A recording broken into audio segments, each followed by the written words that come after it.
Jayom Vishnupan Paramahamsa Paribrajaka Charajusha Sriman Abhaya Charanara Vinda Unat Swami Jagakuru Srila Prabhupada Ki Jai Nitya Lila Parivishnu Vishnupan Paramahamsa Paribrajaka Charajusha Sriman Srila Bhakti Siddhanta Saraswati Goswami Maharaj Prabhupada Ki Jai Nitya Lila Parivishnu Vishnupad Srila Gauri Kishore Das Babaji Maharaj Ki Jai Nitya Lila Parivishnu Vishnupad Srila Sachidananda Srila Bhakti Vinod Thakur Ki Jai Nitya Lila Parivishnu Vishnupad Vaishnav Sarvabhauma Srila Jagannath Das Babaji Maharaj Ki Jai Shri Rup Shri Sanatan Bhattu Raghunath Shri Jeev Gopalabhai Das Raghunath Shat Goswami Prabhu Ki Jai Jayananta Koti Vaishnava Vrinda Ki Jai Shri Namacharya Srila Hari Das Thakur Ki Jai Prem Sabaho Shri Krishna Chaitanya Prabhu Nityananda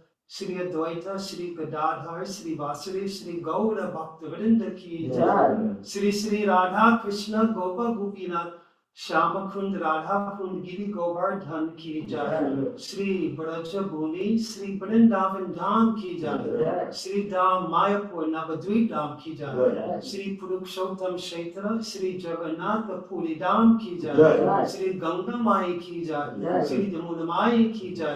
Shri भक्ति देवी की जय। श्रीमती तुलसी देवी महारानी की जय। श्री निताई गौर Premanand. All glories to the assembled devotees. All glories to the assembled devotees. All glories to the assembled devotees. Jai Sri Sri Guru Sri Garanga. All glories to Srila Prabhupada.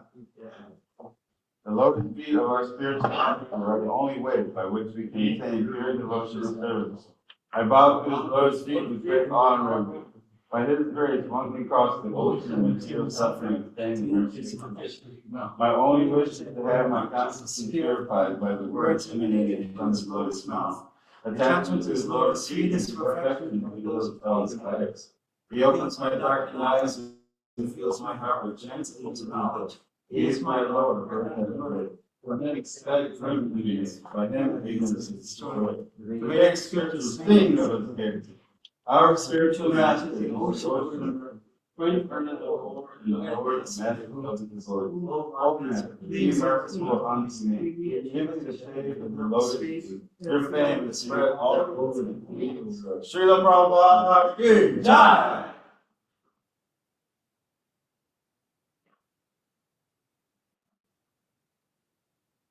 So we need a separate, maybe a small table to do this for maybe, or here if you keep it, then it might not be. Camera is on. It is on, Prabhu. Huh? It is on. It is on. And keep it like that. Pinning. Pin. Spotlight. Oh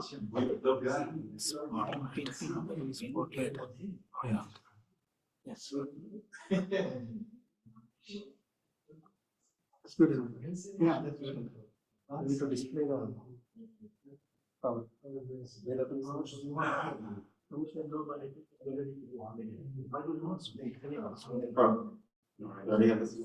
Huh? Yeah, this is it. Set up. It's set up. So connect, you can share the board. Yes, connect which one? 1728. 728. So connect this one.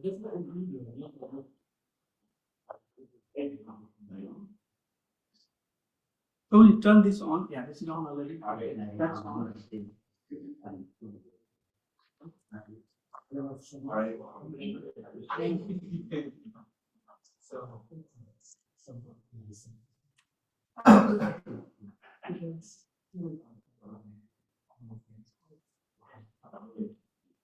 I have to sit on the edge of my feet, boss. I mean, it's, anybody one of those two.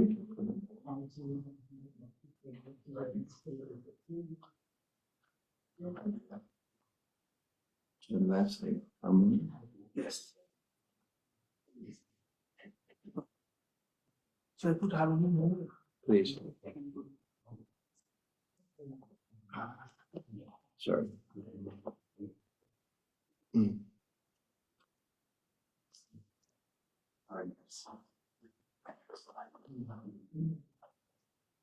Can you fix it so I don't have to look at myself?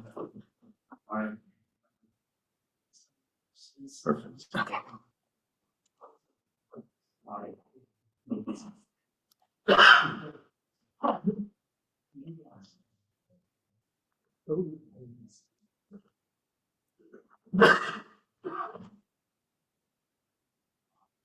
Does this have to be here? I guess that's the camera. Yes, sure. It's great. It's worth it. Yeah. But does it have to sit here? I guess it's here because you have the camera. Huh? Is that okay? All right.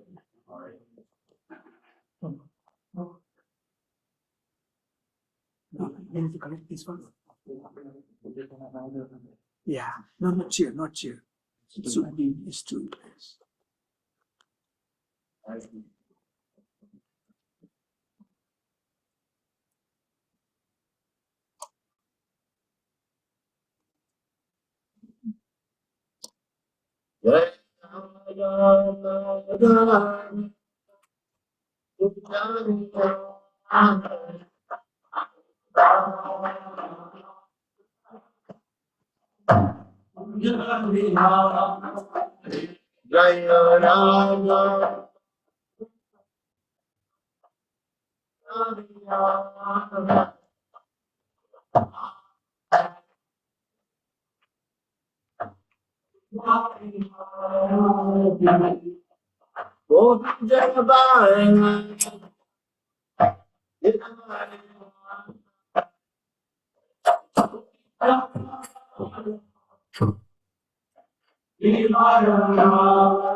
His Divine Grace A.C. Bhaktivedanta Swami Srila Prabhupada Ki Jai. Jai Om Vishnupad Paramaham Vigrajikacharya Asto Tarasatu Shri Shriman.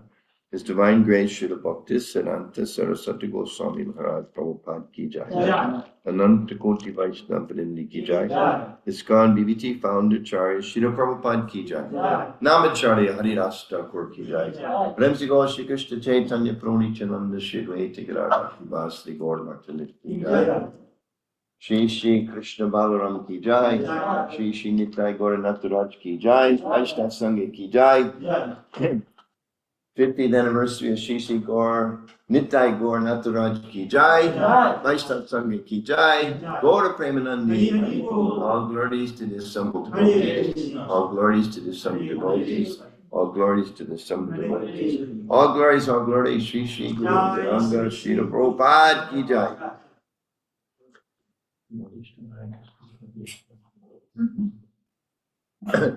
We were hearing last night how this historical was a Brahmachari temple, so we're continuing. Mataji, thank you for being here. You're the only one representing 51% of the population. Thank you. Thank you for being here.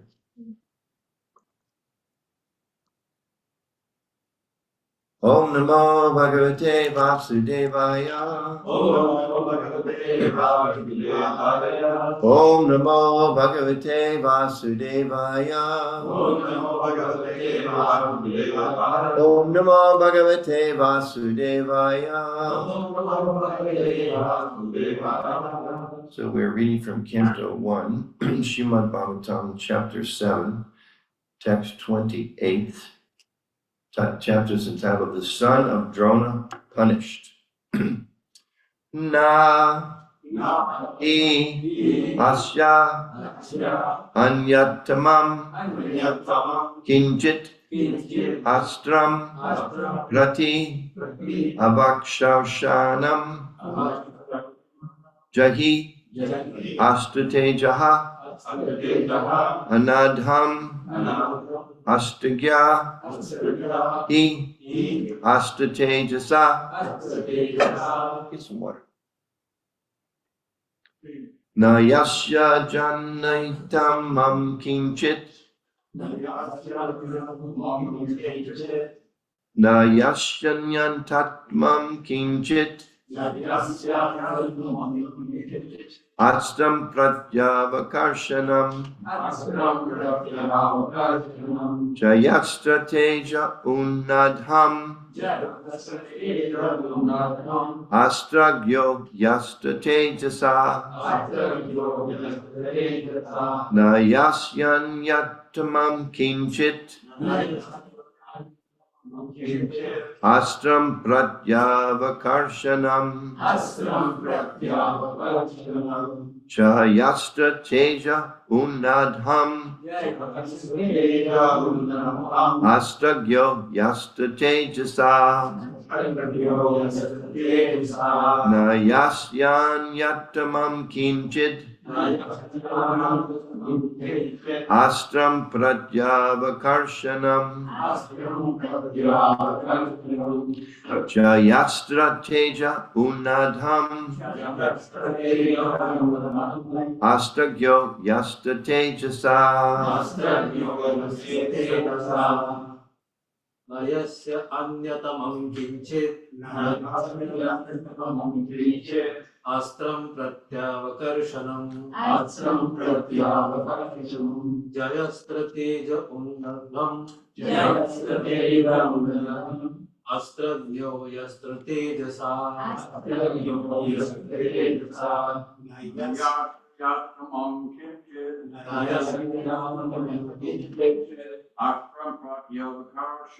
Astram pratyavakarshanam. Yastateja udadham.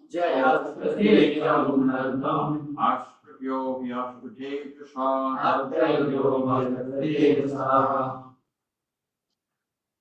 Yasyan yattamam kinchit. Astram pratyavakarshanam. Jayasya teja unnadam. Astragyo yastratejasa. Yasyantamam kinchit astram pratyavakarshanam jayyastrateja unnadham astragyo yastratejasa.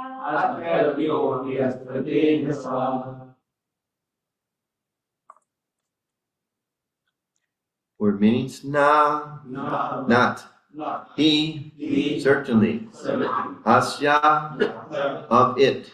Anyatamam, other. Kinchit, anything. Astram, weapon. Prati, counter. Abakarshanam, reactionary. Jahi, subdue it. Astatejaha, the glare of this weapon. Unadham, very powerful. Astigya, expert in military science. He, as a matter of fact. Astratejasa, by the influence of your weapon. Translation and purport by Swamindra Shilapopad. O Arjuna, only another Brahmastra can counteract this weapon. Since you are expert in the military science, subdue this weapon's glare with the power of your own weapon. Purport. For the atomic bombs, there is no counter weapon to neutralize the effects. But by subtle science, the action of a Brahmastra can be counteracted. And those who were expert in the military science in those days could counteract the Brahmastra. The son of Dronacharya did not know the art of counteracting the weapon, and therefore Arjuna was asked to counteract it by the power of his own weapon. Omigyanatanyanda Shanjanam Anjana Shalakaya Chakshu Meditamina Tasmai Shri Gurve Namaha Shri Chaitanyamanovistam Stapitam Yena Bhutale Swaram Bhupakadamyam Dada Swamanandikam Jai Shri Krishna Chaitanya Prabhu Nityananda Shri Advaita Gadadhara Shivasa Gaur Bhaktivinoda Hare Krishna Krishna Krishna Hare Hare Hare Rama Hare.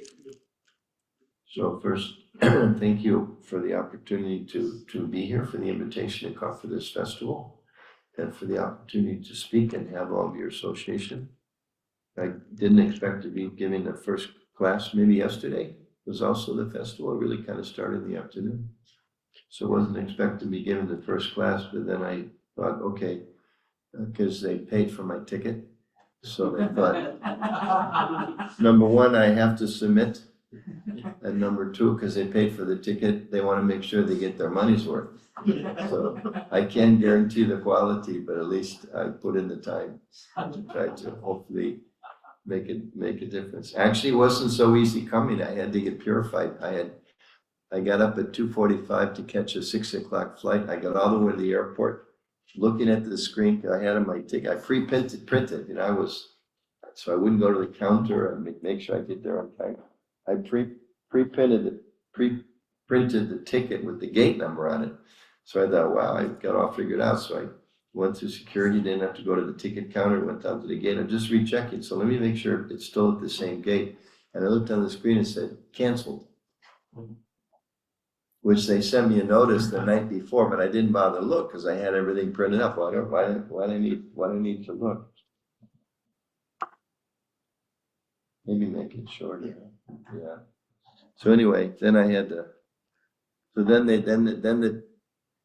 you can't talk to anybody these days. Everything's computerized, right? You try to phone and they just say, you should go online, use our app. So you go on the app, it goes, here's your choices. So I'm looking at the choices. I realizes both the choices were for the next day. It was only 6 o'clock in the morning. Still, it said you have to go the next day. So anyway, I filled around with it. I was able to change airports and able to come in last night, but I had to undergo some purification before Krishna would let me come to this festival. So I'm very grateful you let me come. So thank you all for the invitation and thank you all, those of you that are local. Well, those of you that came from other places, thank you for the years of service that you put in years ago. I was telling Jamuna Jivan and Prabhu, I remember coming here before when it was a white floor and white walls and all that, and I was here visiting and giving class. And I think when class started, it was the deities and Prabhupada and me. And then his wife came with their 2 boys. I thought, okay, at least there's some audience that's here. So, and of course, Shankar Pandit was here years ago, and Chakri's been here for what, 117 years now? Something like that. And Divyanand Prabhu and others, so very grateful for those of you that kept the temple going. And Lal Prabhu, of course, on his way to purify yet again another yatra. I don't know who's going to set the fashion trend once you leave, though. How's it going to be possible? Of course, I don't know if it had an effect on anybody else while you were here. You were kind of the Lone Ranger with such nice fashion, but maybe in Texas they're a little more hip. I don't know. We'll see. We'll see how it works. So back to the story. It's a very interesting section. Every section of the Bhagavatam is interesting, but this one is also very interesting because we're reading about this history, this story of Ashwatam, who in the Bhagavatam, he's kind of a rascal the whole way through. In the Mahabharata, he's one of the great heroes. You know, he's Dronacharya's son. He's one of the great warriors, and he, at least in the beginning of the battle, he's a very moralistic, ethical person, and you know, fighting and very highly respected. And at the end, through the whole process of the war and his becoming bewildered, seeing how his father dies, and somehow he becomes just completely overwhelmed. And even though the battle's over, if you remember, Krishna tells the 5 Pandavas that you should sleep on the battlefield tonight. That's the tradition. You won, so you should sleep on the battlefield. So Ashwatthama sneaks into their camp at night, thinking he's going to kill all of the Pandavas, but he actually kills their 5 sons who were sleeping, which of course was completely against any kind of Kshatriya Dharma, you know, the rules of fighting. So he became really degraded, and then they're kind of chasing him to catch him, and they almost catch him just before this, and he throws the Brahmastra, thinking, okay.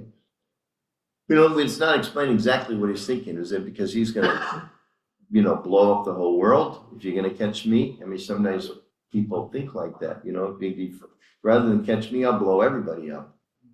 Or was he thinking he's somehow going to throw it just at the Pandavas? I don't know if that's made clear here. But either way, it's explained that he didn't know how to retract it, so he didn't really have complete control over it.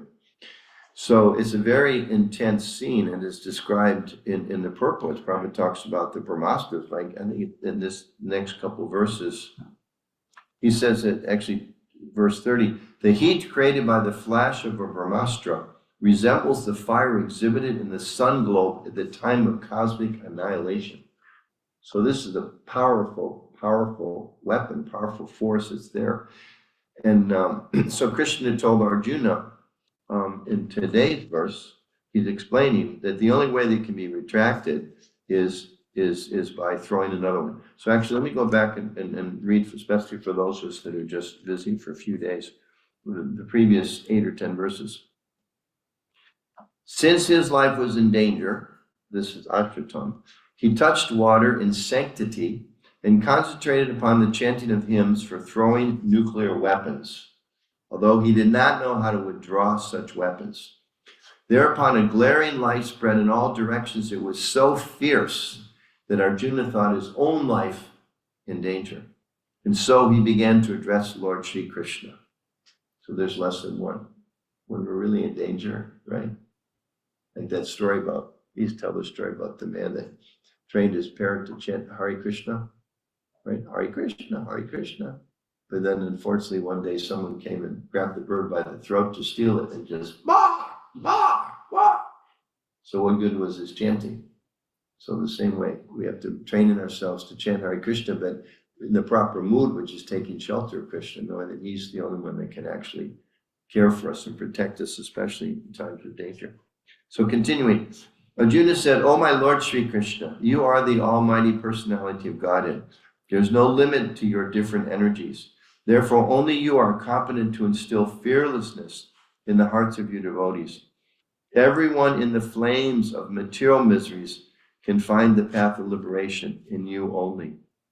You are the original personality of God, and who expands himself all over the creations and is transcendental to material energy.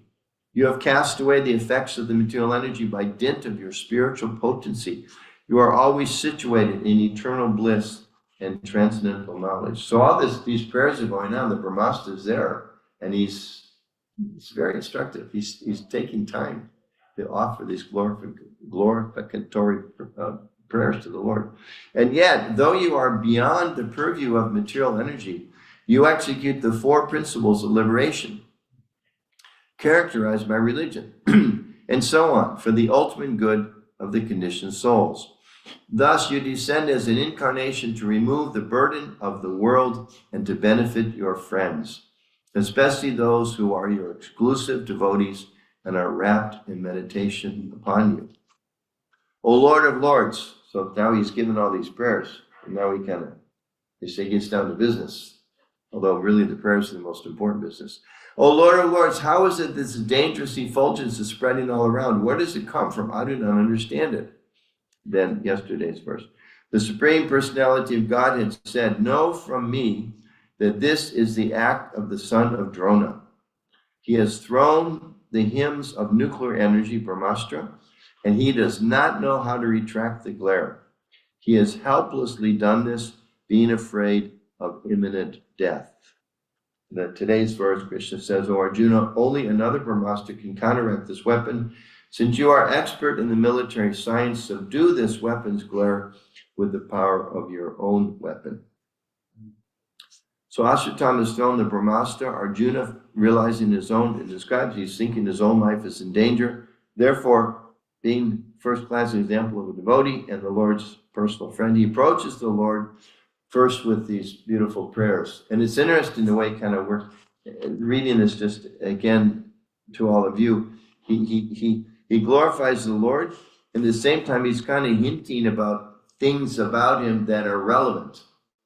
So he's explaining that there's no limit to your different energies. You know, there's a really powerful one coming this way, but there's no limit to your energies. Therefore, only you are competent to instill fearlessness. Even though this Brahmastra weapon is coming, you can install fearlessness. You're transcendental to all material energy, like this thing that's coming at us. You have cast away the effects of the material energy. Like, I'm about to ask you, can you cast away the effects of this? You are always situating the eternal bliss and transcendental knowledge, but meanwhile, the rest of us are like not feeling very transcendental because this Brahmastra is coming, etc. So you incarnated to remove the burden of the world, like this thing, especially for your friends, like me. He's glorifying him, but at the same time kind of leading up to this, oh Lord, where is this dangerous effulgence come from? And then Krishna's explaining it's come from Ashwatthama, who threw it and doesn't know how to retract it. And then he gives him actually, Arjuna doesn't ask, what do we do?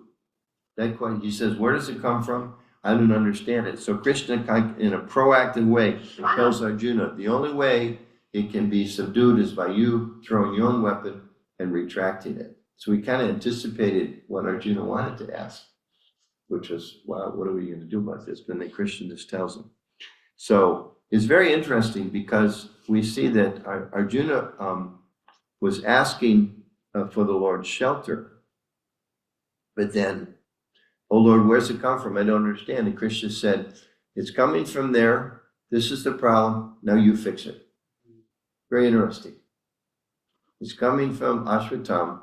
It's the Brahmastra weapon. Now you fix it. And very similar to the Gita, where Krishna goes through 18 chapters. He explains so many different varieties of knowledge. He talks about, of course, begins, you're not the body. He goes into descriptions of different types of yoga, of karma, of what is the soul, atma, different from the body. He talks about renunciation, explains different types of ignorance, the modes of nature, different ashrams, different varnas, talks about what is real knowledge. And then at the very end of it, he goes through this whole description. He says, okay, now what are you going to do? It's your choice. It's kind of like when I was a kid, this comes to my mind, watching all the game shows on TV. Do you want door number 1, door number 2, or door number 3? Your choice. So, and of course, Krishna is very kind because he basically explains, door number 1, you get love of me and you go back to God. At door number 2, you're going to be entangled more. Door number 3, you're going to go down. But either way, it's your choice, right? So the Lord is saying here also, so here now it's important for you to act. And we know, like in the Gita, Krishna went through the whole instruction, and Arjuna then said, okay, I still think I want to go to the forest and get out of this problem. Is that what he said? No, he didn't say that. That's what he said in the beginning. I think I want to go to the forest. It's too tough here. It's too difficult. I just want to get out of here, right? I was reading a little bit of Beyond Birth and Death on the plane, and Prabhupada was talking about a Buddhist philosophy in the first few pages about it's just to kind of make everything null and void and go away. But in Bhakti, of course, again, Krishna gave Arjuna his instructions, and then Arjuna could have said, I still want to go to the forest. He had that choice. Arjuna could have said, I was thinking a little bit, this is maybe some of the problems that are there with people that have a little bit of knowledge of Gita. I will just do my duty and enjoy that way, right? I'll just, I'll do a little puja. I'll come to the temple, right? We just had Janmashtami. All of our temples jam-packed with people, right? I mean, a couple thousand here, I heard something like that, maybe 1,000 people came to Janmashtami celebration. Yeah. So even we don't have such a big temple room here. None of our temples are big enough to handle everybody. But a couple thousand people here, Naperville, they think, outside Chicago, they think they had over 10,000. Washington, D.C. with the new temple, I've never seen it so crowded. And we estimates it like 15,000. Never seen it that crowded. It was ridiculous how crowded it was. Like you double the size of the temple and the crowd doubles, So many people coming on Janmashtami, and it's wonderful. We fall at their feet. We're grateful for them coming. And also just in terms of this verse, we know there's a fair number of people come and kind of feel like I need to come once a year. Thank you, Krishna, for my house. Thank you for my wife. Thank you for my kids. Thank you for my job. Thank you for my income. Thank you for whatever it is. I want to thank God. That's piety. We appreciate that. That's good. And at the same time, Arjuna is not just going to say, okay, I'll do my duty so I can enjoy this material world. Again, I was just hearing yesterday, was it Leela Rita somewhere? Prabhupada's, I know what it was. It was like online. People send all those Prabhupada memories and things these days. So there was an excerpt from maybe it was Prabhupada's diary or lecture. Prabhupada was talking about being on the ship, because right now if you look at the calendar, he's like going through the Suez Canal on August 31st. He's working his way up the canal. And Prabhupada mentions in this lecture how when he was on the ship, when it was really, really foggy, the ship had to stop because they couldn't see and there was danger of running into another ship. So they would just stop in the middle of the ocean and have the fog horns, the loud noise of the ships. And then Prabhupada mentions, and then as soon as the fog would lift, then we would go again, and then there would be waves. So when there's no waves, the fog would come. And when the fog went away, there was waves. Prabhupada said, just be like the material world, miserable either way. He said, when there's fog, you can't move. And when there's no fog, you're just being thrown around the waves. So he was commenting how material life is like that, whatever the situation is. I know sometimes like I'll turn on the radio in Washington, D.C., the weather comes on like every 10 minutes or so like that. And they never say it's a beautiful day. Never. They say, even if it's been a drought for 30 days, they won't say, oh, it's so wonderful, it's raining today. They'll say, it's raining today, it's really unfortunate, right? And then when the sun comes out, it's going to be really hot today. It's really unfortunate. Rarely do they say it's always, there's something wrong, there's always something wrong with it. So, it's like that. You think, it's like somebody at work, you say, hey, I heard you got a raise. Yeah, but now I got to pay more taxes. It's like something like that. It's like material consciousness. So what does Arjuna actually say to Krishna at the end of the Gita? And here in this verse, he says, Krishna, I surrender to you. I surrender to you. But it's the thing that's important is, how do we surrender to Krishna? It's by acting in Krishna consciousness. People tend to think, okay, I come to the temple or the mosque or the church or the gurdwara or whatever, and I pray to the divinity. Thank you, for the gifts you give me. And then I go out and try to live and reap the rewards of material life.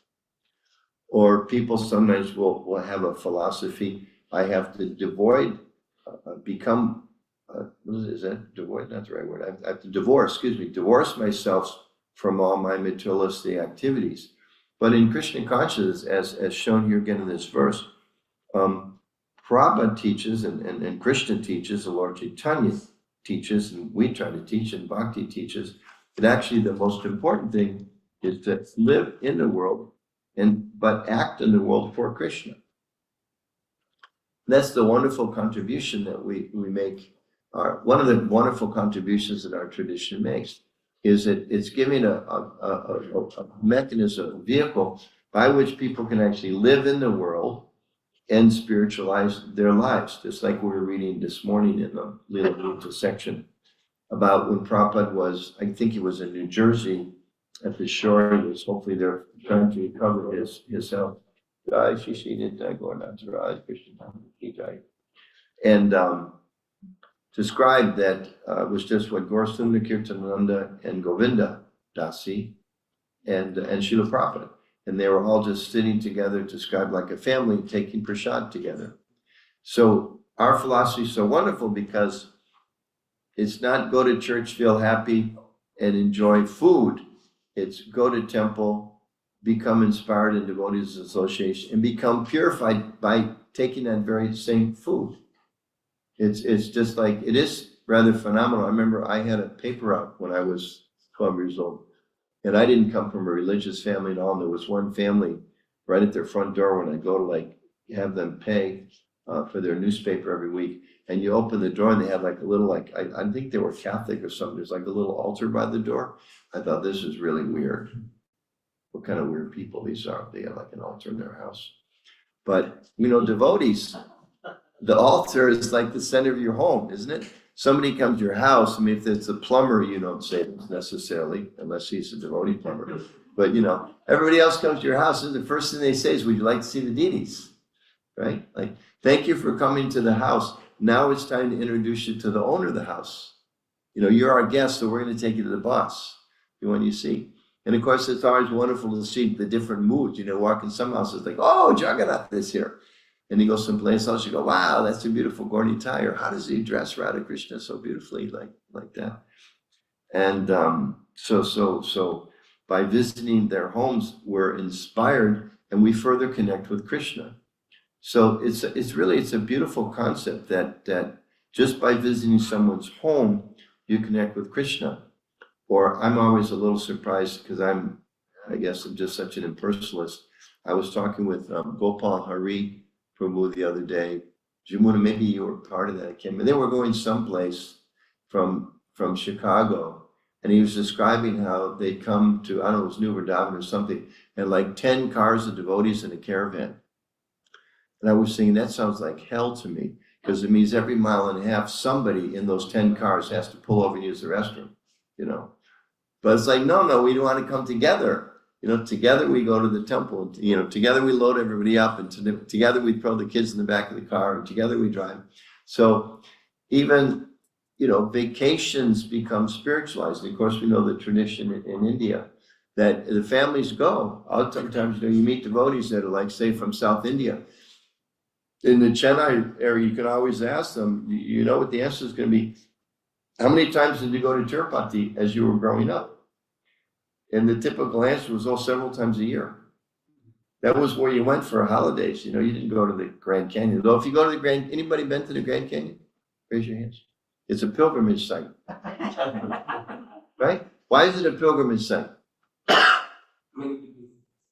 it's a very natural wonder. Yes.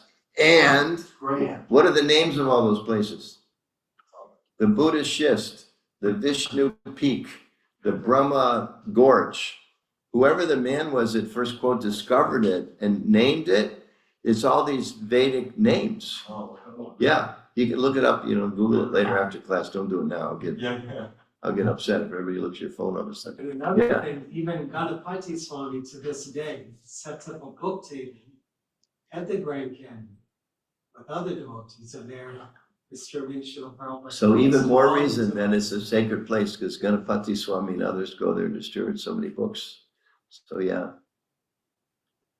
So that's what Prabhupada really taught all of us, is this concept of how we can purify everything and engage everything. We talk about bhakti, but we should always keep in mind, Prabhupada always defined bhakti as devotional service.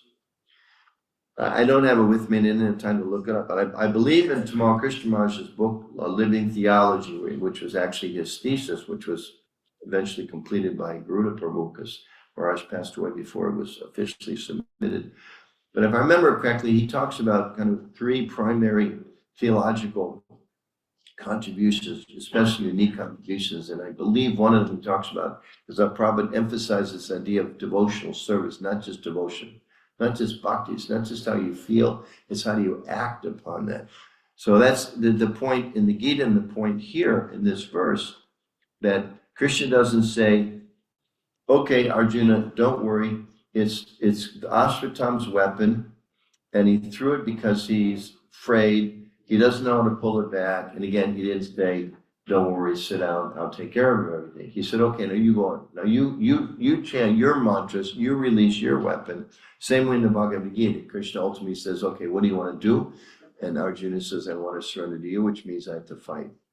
And he didn't want to fight. Again, he's still his grandfather on the other side. And it was a messy fight. I mean, just as he predicted, a lot of people died on both sides. Practically everybody died on both sides.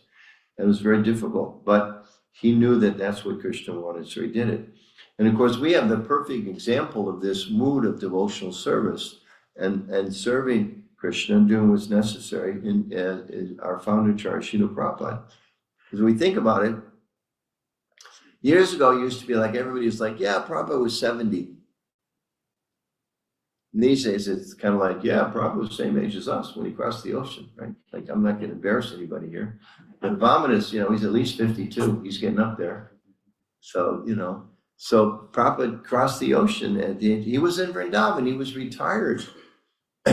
He didn't have to go anywhere. He didn't personally need to go anywhere. He was elderly. He was respected. He was relatively comfortable. So he had a place. He had, in the temple, Radha Damodar temple. And but he left to go to the West, and he risked everything, really.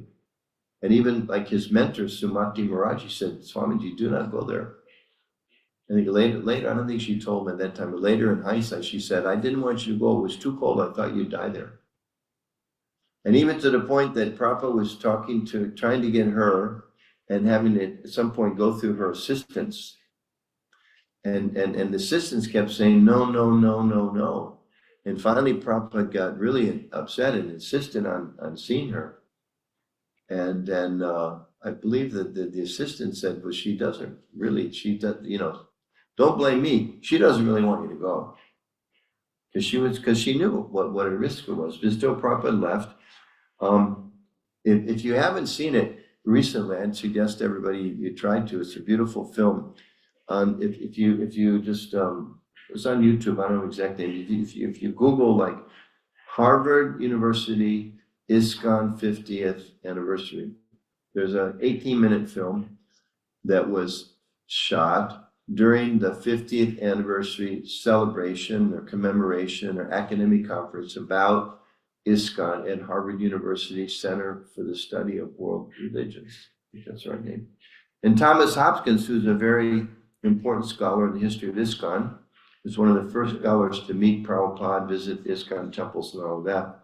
He passed away about a year ago, but he gave the keynote address. And just to remind everybody, in this address, he says, and it's very inspiring as members of ISKCON to see that, because it's not one of us saying this, it's a quote, outside person saying this. But he says, as a historian of religion, we make comparisons. That's what historians do. He said, if you look at the contributions of Bhaktivedanta Swami, Actually, there's only two people in history we can compare him to. Jesus Christ and Muhammad. Scholar of religion says that. He says, but if you look a little deeper, he said, actually, it's not a, he said something like, it's not an equal comparison. He said, because Jesus was in his own country, with people his own age to support him, in his own culture and his own language when he started his movement. And he said, Muhammad was in his own country, his own language, his own culture. He had his family and friends to help him start his movement. Prabhupada was in a different country, different culture, different language, no friends, no family, completely on his own to start his movement. So he said in that way, there's actually no comparison. Then he mentions, he said, because it was the 50th anniversary, he said, ISKCON, you're all facing different challenges. And again, if you look back 50 years into the beginning of Islam or beginning of Christianity, they were having major challenges. It was kind of like, you guys got nothing compared to what they were facing at that time. So in this way, he really valued the contributions of Srila Prabhupada, who on the order of his guru, crossed the ocean and gave his life, and of course, years leading up to that, to share Christian consciousness. And it's by his efforts and his desire that we're all here now. So we're here celebrating the 50th anniversary of Nitai Gaura Nataraj's installation in the temple here. So as I was just thinking, reading this verse, as we celebrate this, it should remind us and help us refocus our vision on what the purpose is of this temple. It's really important, something we have to be reminded of, because the way of the modes of material nature, it's very easy to lose sight of what the purpose is. Just like they talk about, like if you're facilitating a group, or if there's some group conflict comes up, one of the main tools a facilitator should have is to get everybody, kind of like step back. Hey, wait a minute. Like, let's say amongst devotees, okay, we have different opinions on, should we do the festival in this way or in that way? Should we do this program, that program? Sometimes those disagreements can get a little heated. And as a leader, a facilitator, you have to say, well, wait a minute, slow down, everybody. Let's keep in mind, we're all doing this for Krishna Balaram. We're all trying to be service to Srila Prabhupada. We all have the same goal. We may have some differences and some details, but so you kind of step back and refocus the vision. So the same way in terms of our temples, it's so important that we keep sight of what our purpose is, of course, which is first and foremost to serve the Lord, to serve the deities and to serve the desires of the previous acharyas. So what do they want? We should ask like that. Well, what do they want from us? And as we advance in Krishna consciousness, we should be able to go deeper in understanding of what it is that are acharyas and what it is that the Lord wants. And of course, first they want us to surrender. Prabhupada said, right, the most important thing is waken your own love of God. Sometimes we forget that. It's easy to get caught up with, we got to do so many things, but what's happening to me? But then also, how do we advance their mission? As we know, Prabhupada wrote famously in the Bhagavatam and spoke other places that actually the debt one owns to one's spiritual preceptors or spiritual masters, you can't repay that debt. It's not actually possible. Prabhupada said like that, but he said you should try. And he said, and you should try to repay the debt you owe to me by, he uses the term, preaching vigorously just as I'm doing. Use that term vigorously, which means enthusiastically. So we should really we should think, our purpose is try to invite everyone to take advantage of Krishna consciousness, of the teachings of the Gita, the teachings of Bhakti. And, how do we do that? What does it actually mean to make it, spread Krishna consciousness, whatever? We can't force people, right? You can't like, you get on a bus and ride down the street in St. Louis and scream out the window, chant Hare Krishna. You might get away with it for a few minutes, but after, pretty quick, the bus driver is going to tell you to stop. If you don't stop, because they call the bus security is going to show up. If you don't stop, they're going to put you in jail. If you don't stop in jail, it's like you have to be a little sensitive to what are the proper ways to do this. And really, even with the Gita, Krishna was preaching vigorously, right? He spoke the whole Bhagavad Gita, And then he stepped back and said, okay, now what are you going to do? So that concept of free will is so important. So we also need to be thinking that our preaching is not like, open your mouth and pour Krishna down their throat. That doesn't work. People are going to resist. They're going to fight it. So how do we make Krishna consciousness attractive to people? How do we make it available to people? Just like Prabhupada, when he landed in Butler. We all know he was there for a month. And then he immediately went to New York City. And what was her name? Mrs. Where was staying? Sally, yeah. Sally was very concerned. It describes how they gave Prabhupada a bag of coins, maybe in a sock or something, and were trying to explain to him how to work the subway. And she says she was so worried, who's going to take care of him? He went to stay with Dr. Mishra, I think, first, but he didn't really have any kind of footing in New York. So even they were concerned, how's he gonna survive in New York? But so of all places, why did he go to New York? Because there's a lot of people there. I mean, that's what's happening. Of course, Prabhupada comments that my godbrothers, they all went to London, but I felt, let me go to New York. And one time he commented, he said, because so many of them, they went to London, they failed. I thought, at least let me fail in a new place. If I'm going to fail, at least let me try a new place. And of course, in those days, he says London had kind of been eclipsed by the importance of New York City. So Prabhupada went to New York. Why New York? I mean, why do we have temples in major cities? Of course, we have farm projects and things too, but why did Prabhupada want temples in major cities? And especially in the early days, okay, he said, you go to this city, you go to that city, you go to this city. He sent the 3 couples, the 6 devotees, go to London pretty early on. Why? Because that's where all the action is. That's where all the people are. That's where you can have the impact. That's where you can make Krishna consciousness available to the largest number of people. So I think that concept is really important. How do we make Krishna consciousness available? Even when Prabhupada went to the West Coast and they organized a mantra rock dance, the devotees in New York who were a little more conservative, at least in those days, than devotees in San Francisco, they were telling Swamiji, you shouldn't go. It's not a good place to go. They're going to appreciate you. The devotees out there maybe don't really appreciate you. How can they have you go? But Prabhupada made a decision, I have to go. There's going to be people there, and they made this special arrangement, so I have to go. I have to make Krishna consciousness available to all these different people. So the same way Prabhupada, he made Krishna consciousness available to us.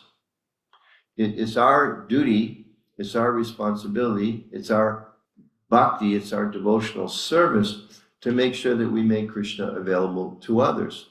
And part of that is it's the same thing. Like we used to think, like, okay, unfortunately we made a lot of mistakes in the early days. Okay, you're grahasta, you have a child, so making Krishna consciousness available to your child at a year old means dragging them to Mangalartik with you at 4 o'clock. And it means leaving your child sometimes with somebody else so you can go out to book distribution for a month at a time. It's described, sadly, sometimes, the moms would come home from Sankirtan and their children wouldn't recognize them. So a nice spirit, stupid application, isn't it? So in the same way, sometimes we have a temple and we think, well, they should just come here. And I remember very recently, I was at a temple and a mother was there, a congregational member, maybe not even a congregational. Anyway, she'd come to the temple. The lecture was about to start. And her 7-year-old son was being like a squirmy 7-year-old, let me out of here. And she kind of yelled at him, said, no, sit down and listen. Sit down and listen. So it's yeah, okay, I'm 7. I'll sit down and listen until I'm bigger. And you can't tell me what to do anymore. And I'm out of here the first chance I get, isn't it? So pushing Krishna on people doesn't necessarily work. I mean, anybody ever rebelled against anything some authority pushed on you in your entire life? It didn't work, right? When you think about the people that really had an effect upon you, oftentimes were that auntie or that uncle or that teacher or some peer sometimes who really took the time to listen to us, help us think through what we wanted to do, and gave us the encouragement to like come up to something maybe better than we thought we could, but they didn't tell us we had to. They said, you can do it. You know, you can do it. So in a similar way, we see Prabhupada, and we'll probably hear some stories about this today, how Prabhupada was continuously just inspiring his disciples, no, you can do it. Another thing from Tom Hopkins, I remember now, he talked about, I can't remember which devotee it was, where Prabhupada told him to do Back to God in magazine. And Tom Hopkins mentions, I think this is accurate, but I remember him saying, this person had never run a magazine their whole life. He said, I don't even think they never had a subscription to a magazine. But still, Prabhupada said, you go start Back to God in magazine. But Prabhupada told him, Krishna will help you. There's a video with Tom Hopkins saying, like Professor Hopkins, Krishna, how do I do it? Krishna will help you. So Prabhupada inspired, and he made Krishna available, and he made success available for Krishna, and he empowered other people to be successful to Krishna. So we can see this, like we know in previous ages, you read the Mahabharata and different kind of things, and sometimes like the kings, you read the Pandavas or Ramachandra's time, that all the sages were out in the forest. They didn't live in the city.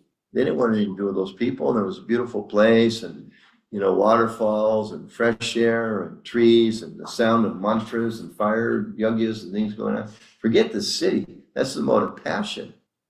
So in previous ages, if you wanted to find a sage, you had to go look for him. Wasn't it? I mean, one sense, everybody was a lot more pious than people are today. But basically, you had to go look for this. Not now.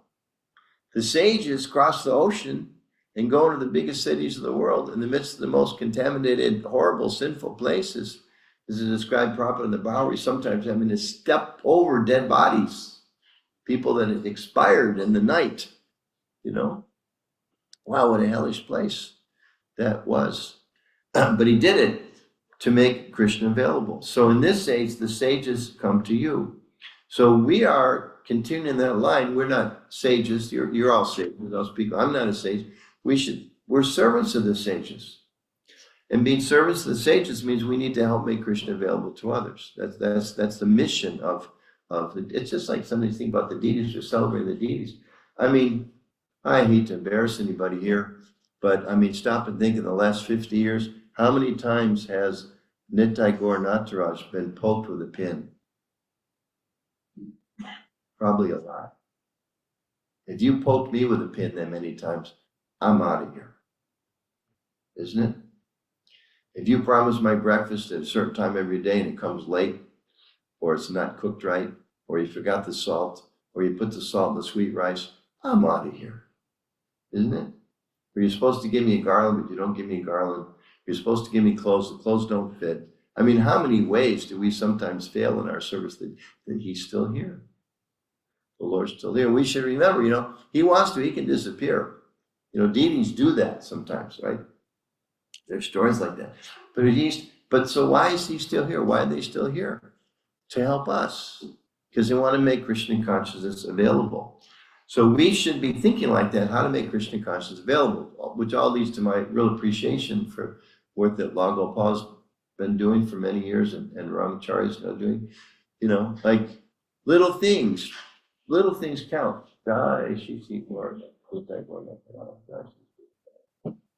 Little things really make a difference. When you drive by the building and when it looks, thank you, I think 2 days ago done, when the building's neatly painted and clean and not overgrown with weeds, it's kind of like the entrance to the temple shouldn't be yet another obstacle to overcome. Isn't it? I want to be a devotee, but, I'm looking for spiritual life, but wow, yet another obstacle, right? It should be like, wow, I want to come in. I want to come into this place. And, the temple being nicely painted and the lights nicely there. And of course, they're working now to get the restaurant open again. I know same thing in Denver. It was open, closed, open, closed, open, closed. And there, partly, I think, after I left, after we left, they've had some hard sometimes getting cooks. But why do we have to have a restaurant? A lot of times they don't make money. Sometimes they make a lot of money. Sometimes they won't make a lot of money. It's a lot of work. Why do we have restaurants?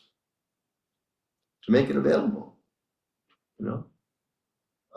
I always remember I was in Denver about 2 years ago, went back for something, and it was really formative for me. And wonderful kirtan, lots of young people in their community coming to the Sunday feast.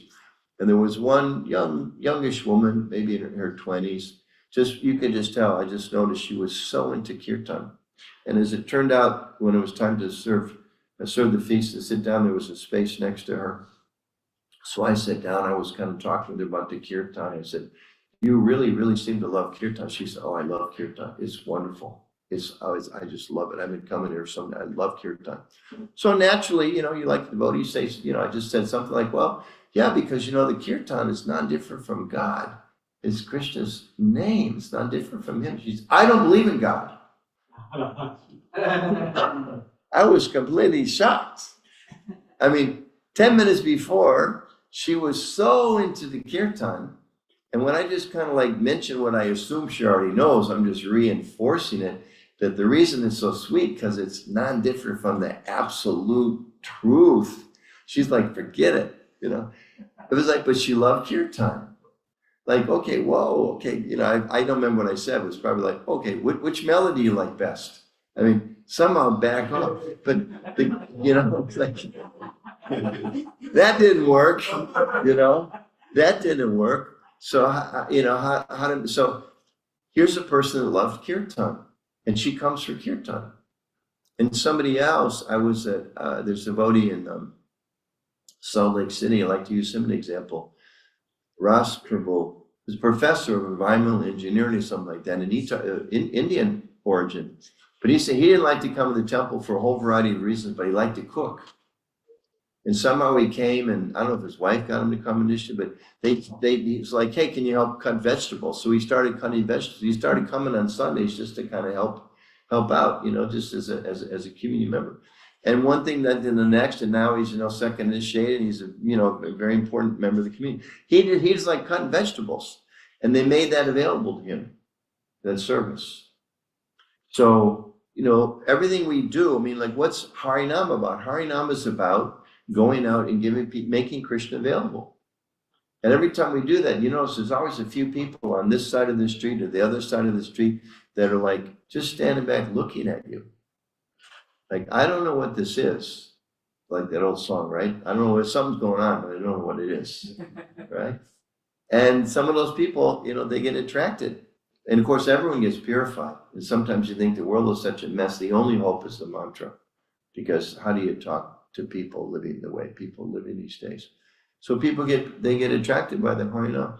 When we go out and we distribute books, Shankar Pan was relating some stories recently about, he told me this morning about a guy who had a t-shirt, something about, I follow Marx and Lenin. So he approached, he said, wow, you're like a really philosophical guy. You like this book. And then he turned around on the back of the t-shirt, said John Lennon and Groucho Marx. Lenin thought he was a philosopher, but not quite as well known as, yeah. He was also a philosopher, right? Yeah.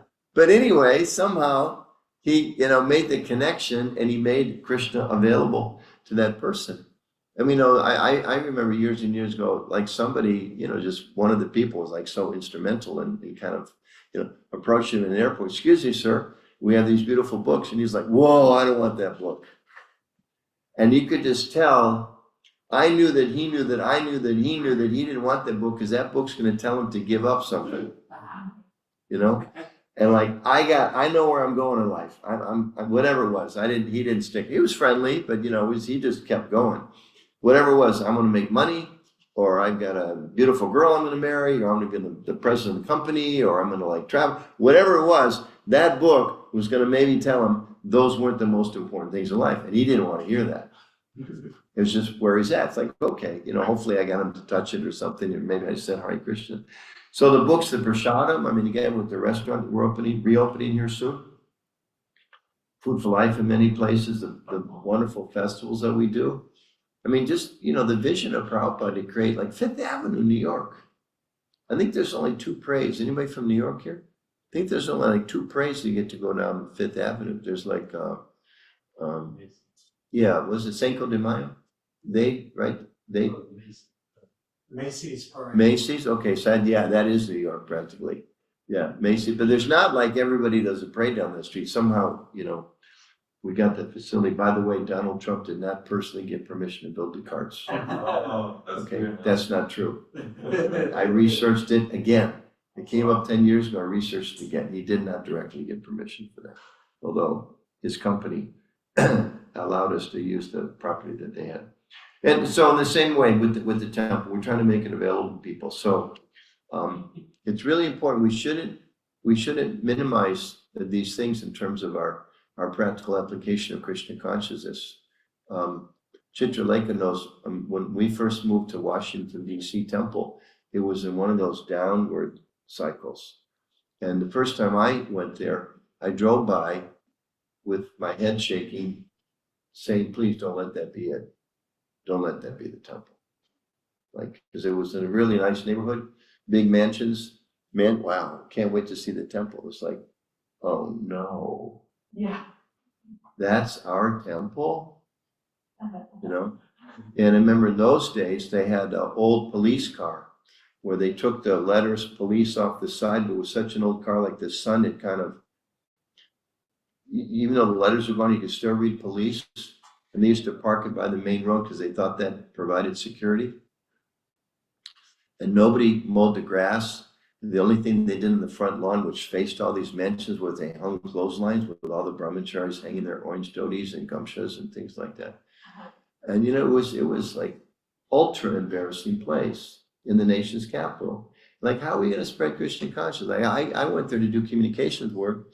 I literally thought, I can't invite anybody here. I'd call people up. Hi, I'm the communication, like the Washington Post. I'm the communications person for the Hare Krishnas, and maybe we can meet and talk. Yeah, let me come to your temple. Oh, no, that's okay. I'll come to your office for a few years, because it's going to be an impediment to people's Krishna consciousness. So we should think about that. If the outside of the entranceway is clean, it invites. Prabhupada said, it's in the Lilamrita. He comments, it's a small thing, but it's interesting.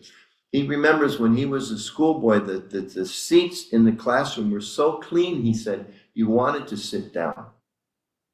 Isn't it? You felt invited to sit down because it was so clean.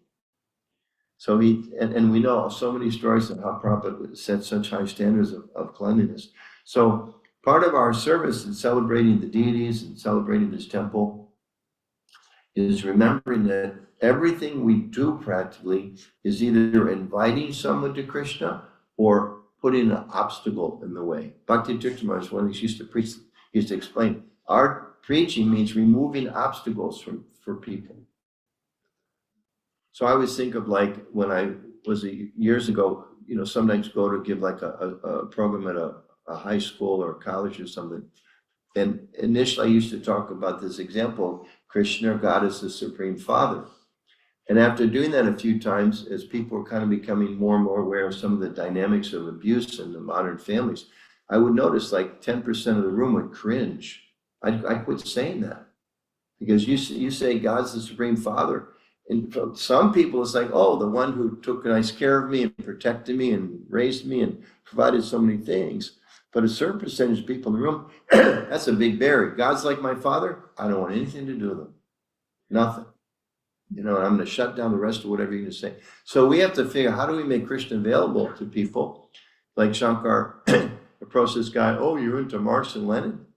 And then he turned around and then saw the back of his t-shirt and said, yeah, imagine, that was a great album. I love that one.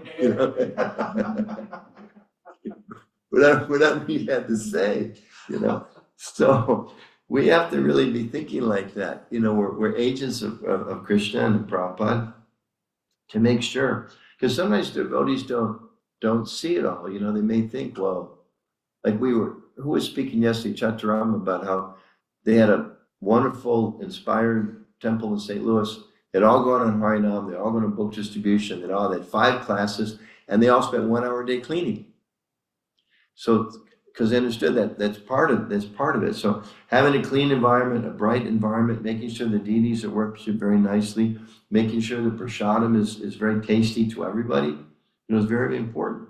Because if the prasadam is tasty, certain percentage of people, they come back only because the food tastes good. Like in the early days, a lot of the young Western people, that's the only reason they came. I mean, who is it? Who's the famous guy? Steve, what's his name? Yeah. He talks about walking across town, right? Because he loved the kirtan. Did he walk across town because he wanted to hear another Bhagavad Gita lecture? Did he walk across town because he wanted to put tilak on and feel pure? Because he wanted to see the deities? Because he wanted to hear Prabhupada's lecture? Why did he do it? Because he wanted prasadam. I mean, how many thousands of people did he talk to and have seen that video with him since that don't know anything about us except the food's really good? So for some people, hey, the food gets them. For other people, the kirtan gets them. For other people, the front of the building gets it. Having a clean parking lot attracts people, And most important of all is when people come, if you think back about it, like I think each of us, we could probably go around the room. Each of us probably has one or two people you can identify. The Guru is there and Prabhupada's there. And maybe some of the Prabhupada disciples had such wonderful direct association with him. Most of us didn't. But what really made the difference for a lot of us was there was one person or two people who just took the time, who understood us. I remember at least a couple of times, I joined in Denver.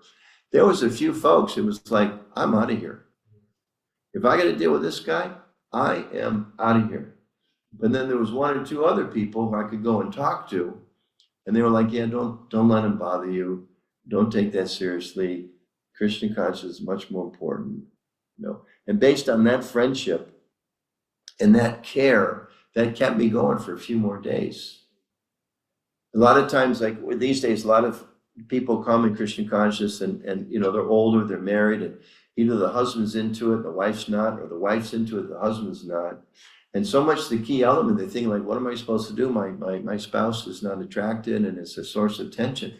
And the big solution is make sure he or she has a friend. If it's a lady, make sure there's one devotee who's a little broad-minded, who's not just going to hit them over the head with a philosophy, who can be their friend and talk with them and make them feel comfortable. So that next time the husband wants to come, can you come to the temple? Oh yeah, is Radha Devi going to be there? Great, I want to come. Or is Vishnu going to be there? Great, he's my buddy. So that kind of connection is so important. And again, for each of us, it's such an important thing. Because ultimately, we want to connect with Krishna. That's our philosophy, and that Prabhupada stresses that. That's in our heart. But we're not so pure to experience Krishna's direct loving presence at every moment. We experience Krishna in a lot of different ways, and we have different concepts about God and what his role is. So as devotees, taking the time to really care for people when they come. Again, we're celebrating the 50th anniversary of the deities and the anniversary of this temple, is reminding ourselves what's the vision that Acharya gave us for this temple and for the deities. And so we can kind of prioritize that what we're doing. How can I make sure, is the way I parked my car making it more available to people to park in their spot? Is the way, when I walk in the door and there's some trash in front of the temple, this temple, any temple, if I pick that up, is that maybe going to make it a little bit more available for somebody to come? Somebody comes to the temple who I don't recognize. Maybe they've been coming longer than I have, or maybe it's their first time. And maybe I'm just the first of the next 12 people in a row who ignore them. And I mean, how many have you ever walked in a store where we had our business years ago, she managed for us. The whole thing was, right, we trained everybody, say hi and then give them their space. Smile. Make that friendly connection. And it's not like somebody comes to the temple, hi, thanks for coming. How many of our books do you have? Have you chanted our mantra? This is the highest truth, don't you? You're not a meat eater, aren't you? Etc. Right? That's not what you do. Hi, thanks for coming. So wonderful to have you here. Really, And then here's what's going to happen. Maybe a little that. Make them feel welcome and friendly. It's such an important thing. So those two things, just in summary. Devotion in our line is devotional service. It's not just I come to the temple, I pray to the deities, I feel really good, I ask for some benediction.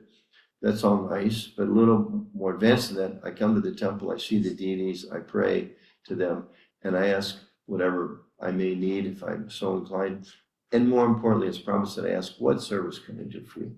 Prabhupada said like that. I never asked my guru I asked him one question: what service can I render?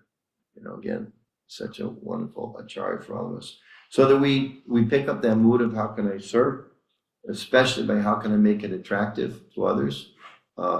If I can't do much, I can paint the building. If I can't do much, I can go on Harinam and I can sing. Even if you sing on it too, you can increase the volume. Maybe I can't distribute a lot of books. If I can, fantastic. If I can't, I can carry a couple of them in my purse or my car, and just pay for them myself and give them out to people as I'm traveling. On the airplane, I can give one to the stewardess that seemed friendly, or flight attendant like that. So we do the service. We try to make it available, and most important of all, that we do it in a cooperative mood. It's so important because people notice that, especially now. This is the age of quarrel, hypocrisy, and anti-social media. Kali Yuga. There's so much stuff out there, negativity about everyone and everything. Sometimes we get a little disturbed. Oh, you look online, there's so many bad things about us. Hey, not just us, pick anybody, pick anything. I remember years ago, it's probably a similar thing, but way back when George Bush was the president of the United States, there was some website, like whitehouse.gov or something. And you start to read it, it's like, the president said today that if the Russians don't cool it, I'm going to nuke them tomorrow. And he also is like all these, like, you're like, what? You're kidding me, Like, and then you realize this isn't the White House. I remember doing a little research. At least in those days, there was an anti-Dunkin' Donuts site. People that hated Dunkin' Donuts created some site that looked like it was Dunkin' Donuts, but it really wasn't. It was like, do you know what's in our ingredients? Actually, it's this, and so there's negative. We should do the best we can to make sure there's no negative. But there is going to be negative information, but we should create an environment within our sphere of influence with the devotees we know and the communities we know, a cooperative mood. So when people come, when they see, actually these people, there's so many differences, there's different cultures, different genders, different traditions, different backgrounds, different ethnicities, different ages. Even we know, joining different temples, sometimes different mood, but that they're all cooperating together, setting aside whatever the differences are, to please the deities and to please Prabhupada.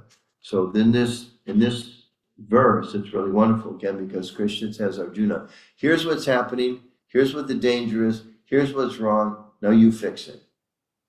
So in a similar way, Prabhupada is saying, you're all in the material world, everybody's suffering, the place is a mess, the Hare Krishna mantra can uplift people, temples, prasadams, books, like that, now go do it.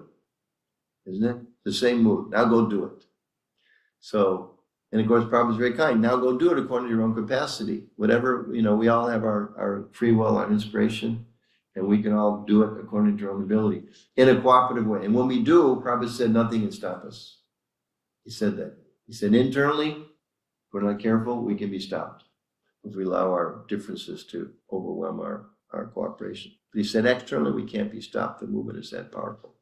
And we can see that in the 50 years. I mean, it's grown. Like DC, I mentioned the first time we drive by there, it's like it keep going.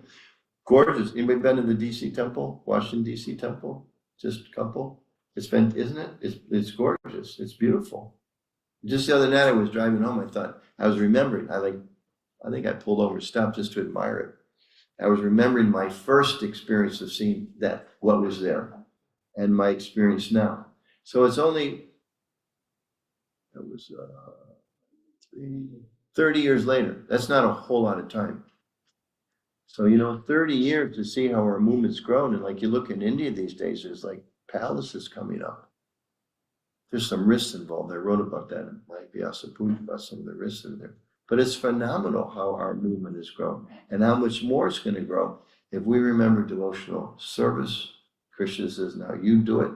And we have to do it cooperatively. It's unlimited. Like Chakri, distributing the books, 40 years. Who knows? Jai, anymore. I mean, who knows where all those books are? Those books are sitting in somebody's library, in somebody's, 13-year-olds trying to figure out how come life's so tough, and they pick up a Bhagavad Gita that their grandfather bought at the airport from Chakri like 35 years ago. So we don't know the power of these. So I'll stop there. I think the schedule said all the way till 9, so that's why I'm rambling longer, because that's what was on the printout. Normally I would have cut it off at 8:30, but again, they pay for my ticket, I gotta do what I'm told. So, any comments or questions anybody would like to make?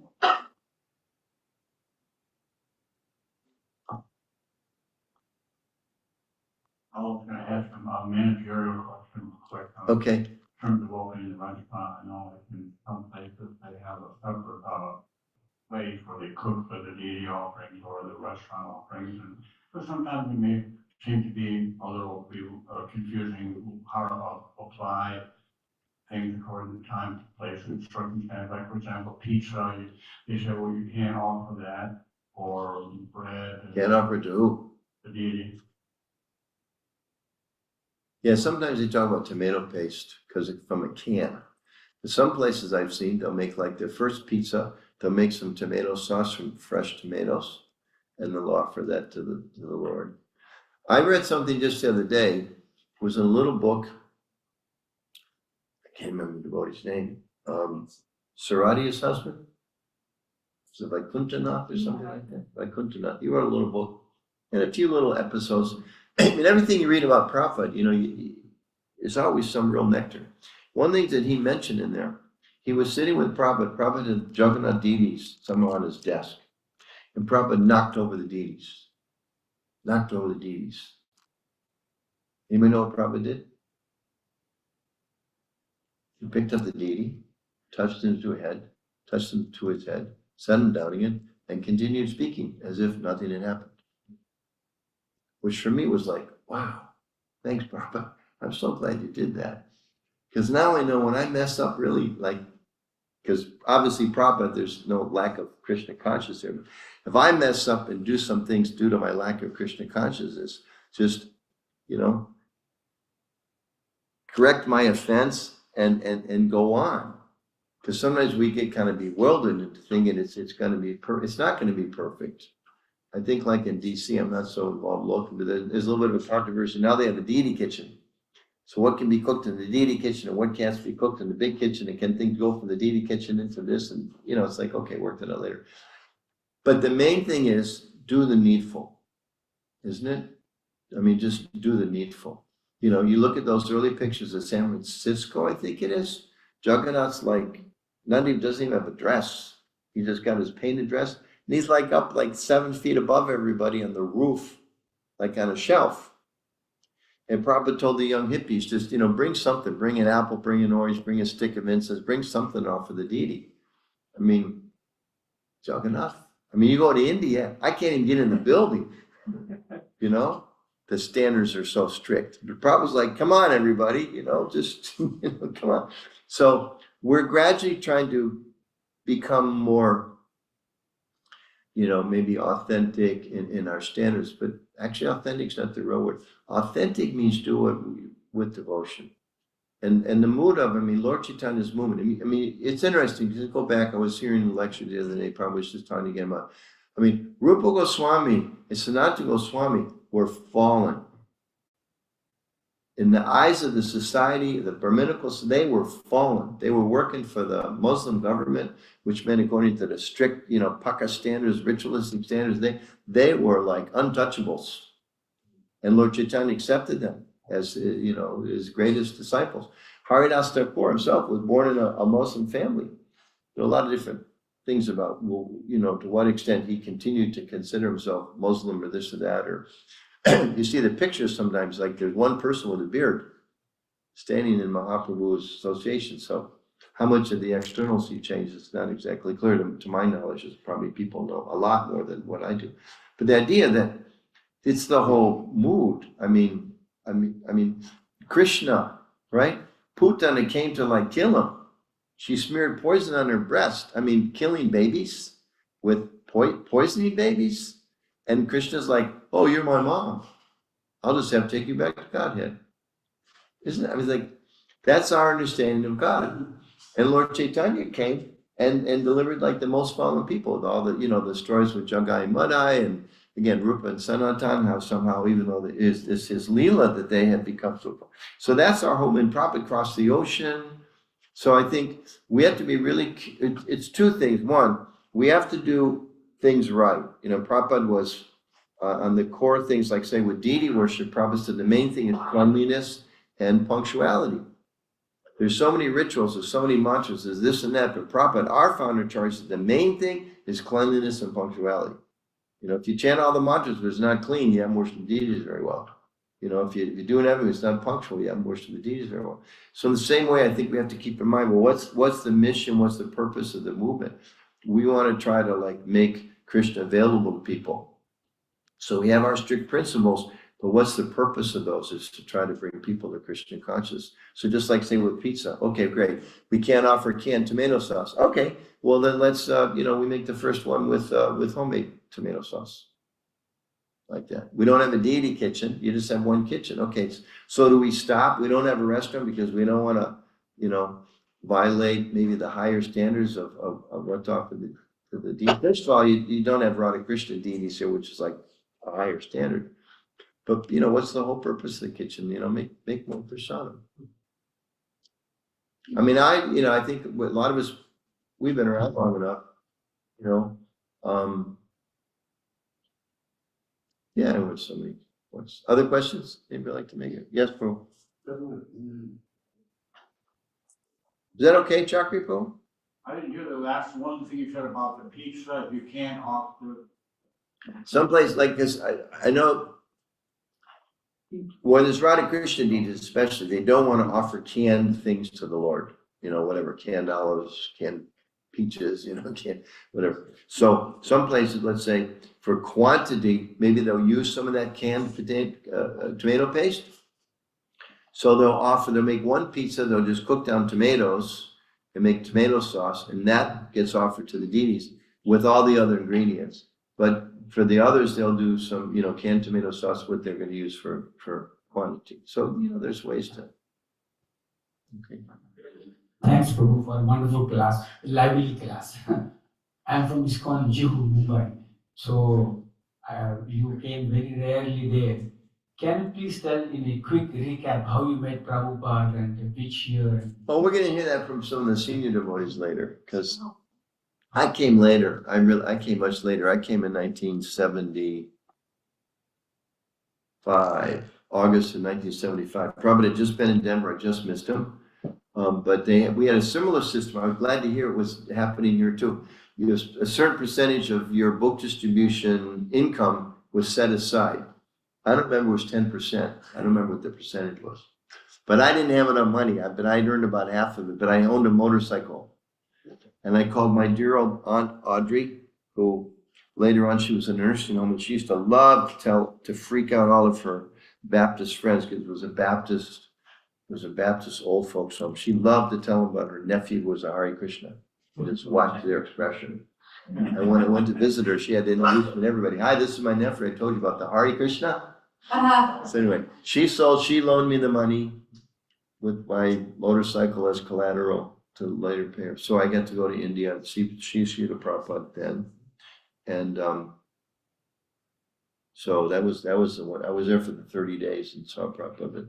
I think I often explain, especially to younger devotees, I think I'm a little bit of an example of knowing about Prabhupada, hearing of Prabhupada, connect with Prabhupada through writings about Prabhupada, through hearing about Prabhupada from others.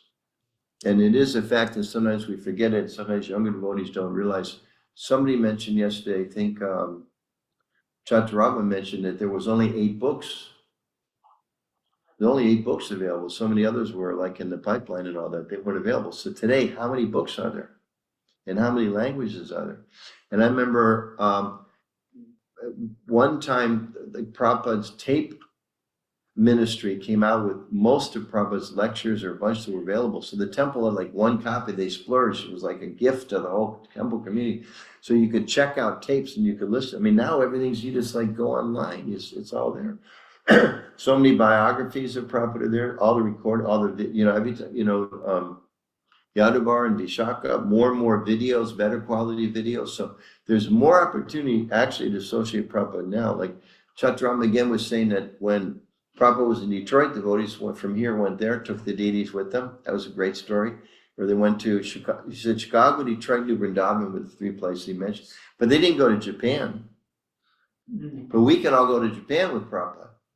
You can hear the lectures of Prabhupada. You see the photos of Prabhupada. You can hear the memories of Prabhupada there. When he was in Japan, when he was in Africa, when he was back in India, like you're in Juhu. He spent a lot of time in Juhu. But the Juhu devotees didn't go with him when he went to Johannesburg. Yeah. But today, we can all go with him to Johannesburg. So the idea being that we should never think like, you know, I missed the association of Prabhupada. There's actually more association in many ways than there was. Thank Yes. you.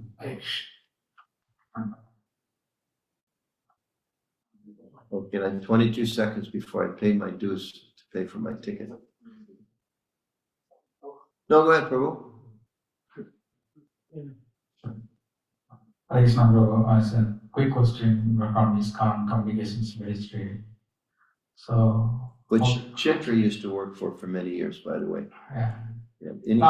This is like a political scenario. Like, how do we stand politically supporting, like, say, We party? don't politically support anybody. Okay. In this country, we are what's called a 501c3 corporations. We're independently incorporated corporations, which means we're religious entities which cannot be involved in any way, shape, or form in political events. You, as a private citizen, can go out and campaign for Donald or Kamala or anybody else you want to, whatever things you like. But the ISKCON society can never endorse or support any political leader. Now, when somebody's in office, like the local mayor happens to be a Republican or Democrat or Independent or Green Party, whatever, we welcome them in their capacity as, you know, government agents, servants of the people, and all of that. We just recently, we had Janmashtami in Washington, D.C., and a lot of temples do this. And I know Radhadesh, I saw this, they had 6 ambassadors came to their Janmashtami. So we should interact and know those people and discuss how we can, you know, work together to, you know, improve the society and get their help with us for our mission. But we have to be very careful not be seen as endorsing any political candidate. Yeah, we may have strong opinions ourselves, but those can never be the opinion of the organization. Thank you, bro. Thanks. You're welcome. Divine Mr. Prabhupada ki Jai. His Grace Anutma Prabhu ki Jai. Everyone applause to Prabhu. So from now I still think Lal should get applause for the best dressed man in the temple.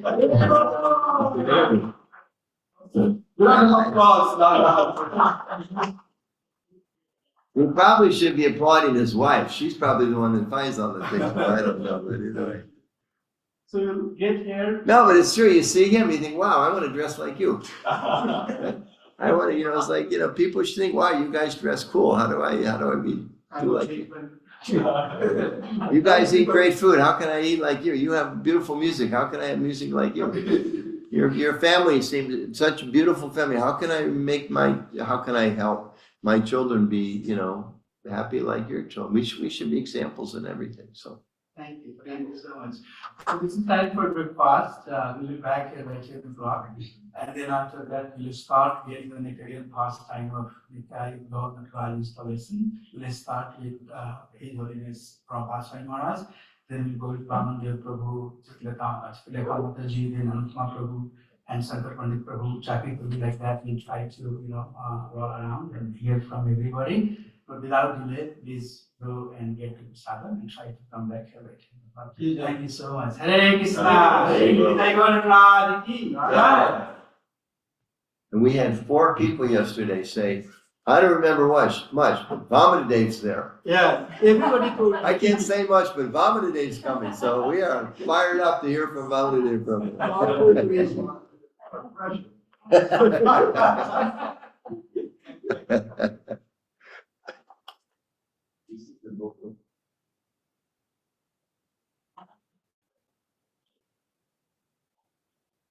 You can talk about.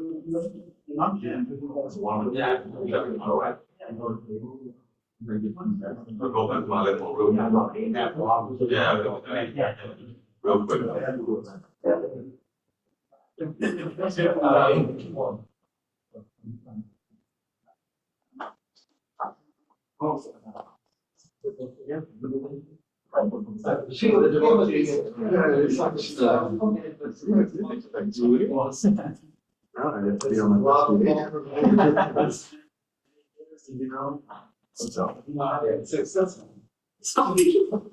Book, we heard the shot book.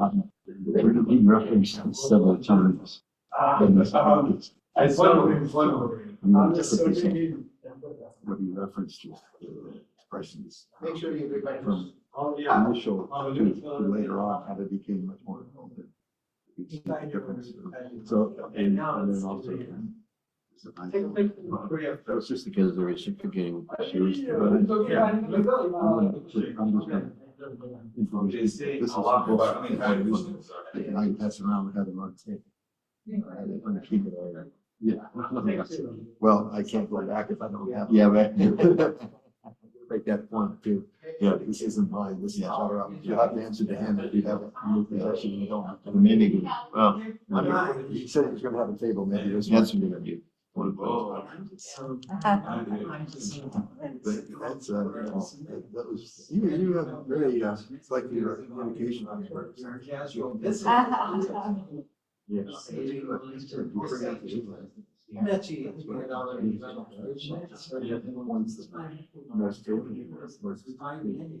Having people feel good. Whatever they. What's the rest of them, right?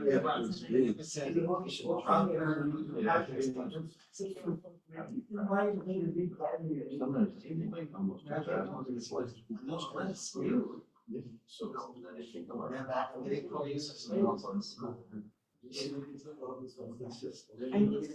took me a while to initiate. I got initiated like, I think 4 years ago. I was just thinking I was trying, chanting, singing around for like 6-7 years before I could. Yeah. Chanting. Yeah. Well, the way you asked it.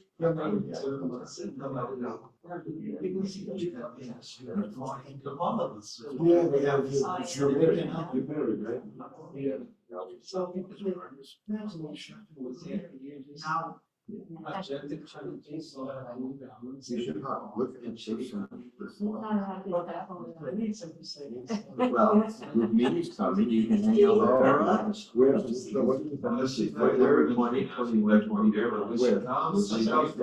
Oh, no. She'll come to, she'll be here, she'll come. We have some people. Yeah, but she's there, she's vegetarian. This is the thing. So we want to move this. I don't. We get home. We travel. And we have strategies. Well, but it won't. Cross of October. No, No, for them, it's September. more, 9 days in a sense. Yeah, they're gonna, they went out 9 days. Please can't go to- Well, then if you're gone, it's So whatever way you can manage it, but I just wanted to get a.